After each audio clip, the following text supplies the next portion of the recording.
16 mai 1836, le jour où Edgar Allan Poe épouse sa cousine âgée de 13 ans. Par Frédéric Lévineau, journaliste au Point.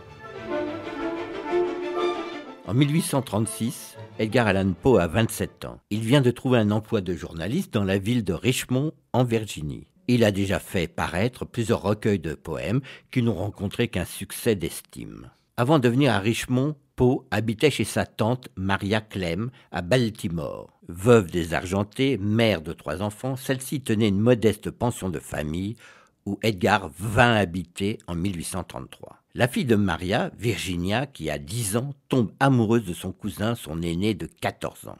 Lui, n'y faisant pas immédiatement attention, utilise la petite fille pour porter des lettres d'amour à une voisine. Malgré la différence d'âge, un tendre sentiment naît entre les 2 cousins.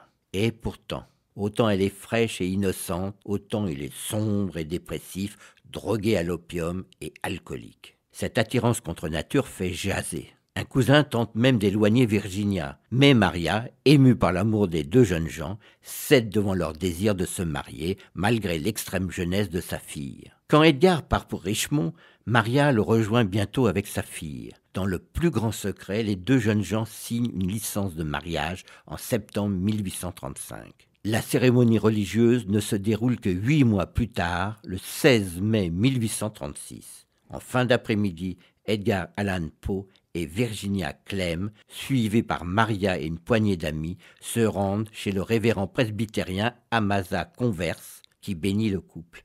Un témoin a certifié que Virginia a 21 ans. Le soir même, Edgar et sa jeune femme partent en voyage de noces dans la ville de Pétersbourg. Les 2 jeunes gens ont-ils consommé leur mariage ?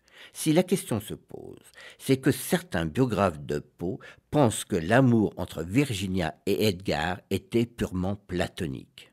En tout cas, sitôt après son mariage, Edgar semble avoir vaincu ses démons, poursuivant sagement sa carrière journalistique et littéraire. Mais cela ne dure qu'un temps. Bientôt, il se remet à boire et à fumer de l'opium. Il courtise d'autres femmes, puis démissionne du journal qu'il emploie. En janvier 1842, c'est le drame. Virginia se met à vomir du sang. Elle est tuberculeuse, on la croit perdue, mais elle finit par s'en remettre provisoirement. Poe boit de plus en plus, renoue avec un ancien amour. En 1844, le couple déménage à Manhattan, où Poe arrête de boire, trouve même un emploi et se remet à écrire.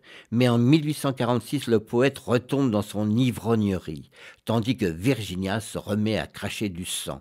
Il faut déménager à la campagne pour trouver un air plus sain. Plus de boulot, plus d'argent, c'est la misère. Le 30 janvier 1847, Virginia Poe meurt à 24 ans après 11 ans de mariage. Une série réalisée par Megan Kieki.